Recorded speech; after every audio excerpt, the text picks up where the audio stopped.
بسم اللہ الرحمن الرحیم۔ نیو ایڈوکیٹ نزاکت المیرانی میری طرف سے سب دوستوں کو السلام علیکم۔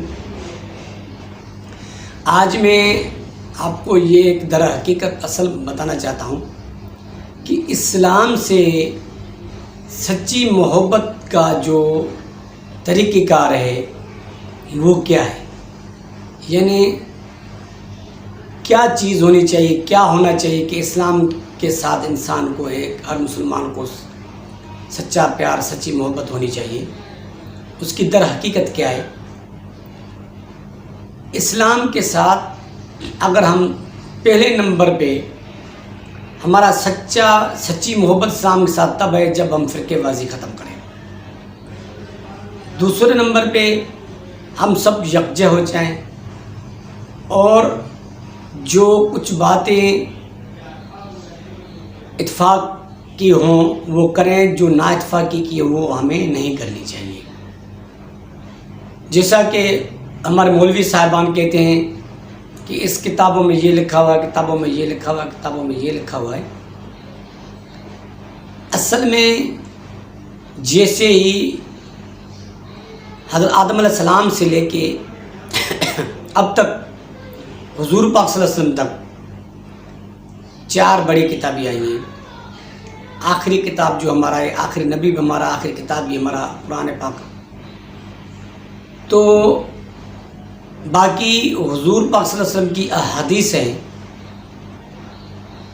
وہ بھی ہمیں پڑھنی چاہیے۔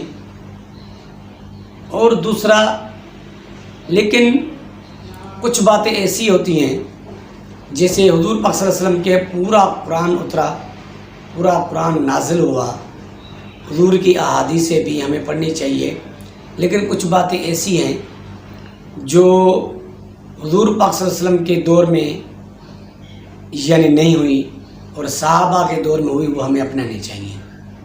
جیسے حضرت ابوبکر کے دور میں، عمر فاروق، عثمان غنی، علی سعید کے دور میں ہوئے، وہ ہمیں اپنانی چاہیے، کیونکہ ان سے اللہ تعالیٰ کوئی غلط قدم نہیں اٹھوائے گا، اٹھوایا بھی نہیں ہوگا۔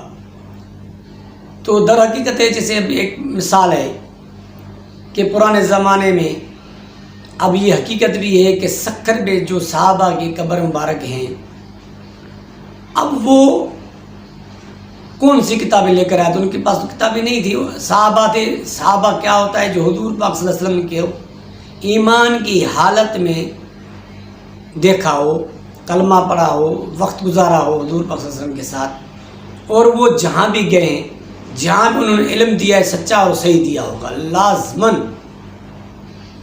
تو مثال کے طور پر اب یہ بات کرتے ہیں، کچھ صحابہ کون سے ملک میں گئے، وہ کون سے ملک میں گئے ہیں، تو چین بھی گئے ہیں، دوسرے ممالک میں بھی گئے ہیں، سعودی عرب یعنی عربستان سے، مکہ مدینے سے دور دور تک وہ اسلام پھیلانے کے لیے صحابہ نے تکلیفیں کاٹی ہیں۔ اتنا کہ جیسے میں نے ابھی بتایا کہ سکھر میں بھی صحابہ کی قبر مبارک ہیں، تو وہ کیا لے کر آئے ہوں گے؟ وہ تو زبانی، لازمی انہوں نے زبانی آ کے یعنی اسلام پھیلایا ہوگا، زبانی دیا ہوگا، اور وہ پیروی کرتے آئے ہوئے ہیں۔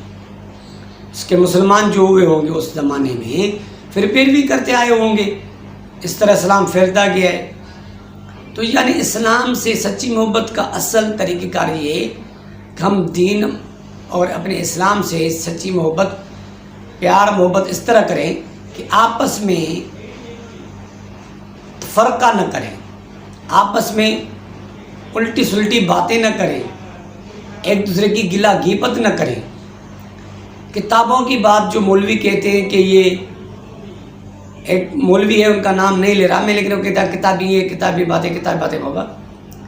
پہلے نمبر پہ تو قرآن پاک کی کتابیں، قرآن پاک جو ہے وہ ایک ہمارا سچا اور اصل کتاب ہے، آخری کتاب ہے، بسم اللہ سے والناس تک پورا سچی، اس میں کوئی جھوٹ ہے ہی نہیں۔ تو اس کے اوپر ہم عمل کریں، احادیث کے اوپر عمل کریں، اور سب مسلمان مل کے کریں، چاہے وہ دیوبندی ہو، وہابی ہو، بریلوی ہو، شیعہ ہو، جو بھی ہو، تب آپ کی اسلام کے ساتھ محبت کا صحیح طریقہ جو ہے وہ ظاہر ہوگا۔ اور احادیثوں کے اوپر اعتبار کریں۔ باقی حضور پاک صلی اللہ علیہ وسلم کے جتنے بھی صحابی ہیں وہ جن ملکوں میں بھی گئے جہاں بھی اسلام پھیلایا ہوگا وہ سچا اور صحیح پھیلایا ہوگا، لازماً وربلی زبانی پھیلایا ہوگا، ریٹن میں تو ان کے پاس کچھ تھا نہیں۔ کیوں؟ اس زمانے لکھت پڑھت کا بڑا مسئلہ تھا، کاغذ قلم کا مسئلہ تھا، بڑے مشکل سے لکھائی پڑھائی ہوتی تھی، تو سب تو قرآن پاک اور حدیث اس وقت بنے ہوئے تو نہیں تھے، تو وہ لے کر گئے ہوں گے ملکوں میں، وہ تو گئے ہوں گے زبانی کے حساب سے جا کے اسلام پھیلایا ہوگا۔ تو میرا کہنا یہ، اسلام کی سچی محبت یہ ہے کہ آپس میں ہم اتفاق کریں، اور بہترین طریقہ یہ بھی ہے کہ فرقے وادی ہم نہ کریں اور صحیح راہ پہ ہم چلیں، ایک دوسرے کو صحیح طرح سمجھائیں۔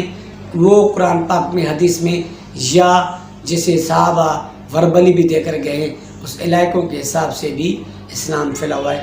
یعنی ہماری سچی محبت اسلام سے تب ہے جب ہم فرقے وارث سے توبہ کریں اور غلط اقدامات نہ اٹھائیں، ایک دوسرے کی گلہ غیبت نہ کریں، ایک دوسرے سے محبت کریں، تو ہم دنیا میں بھی کامیاب ہوں گے، اسلام میں ہمارے ترقی کرے گا، اور اسلام میں فتح اسی میں ہے کہ ہم ایک دوسرے کے ساتھ اتفاق سے چلیں اور فرقے وادی ختم کریں اور سب مل کے سب مسلمان کہلائیں، تو یہ ہم سب کے لیے بہتر ہوگا۔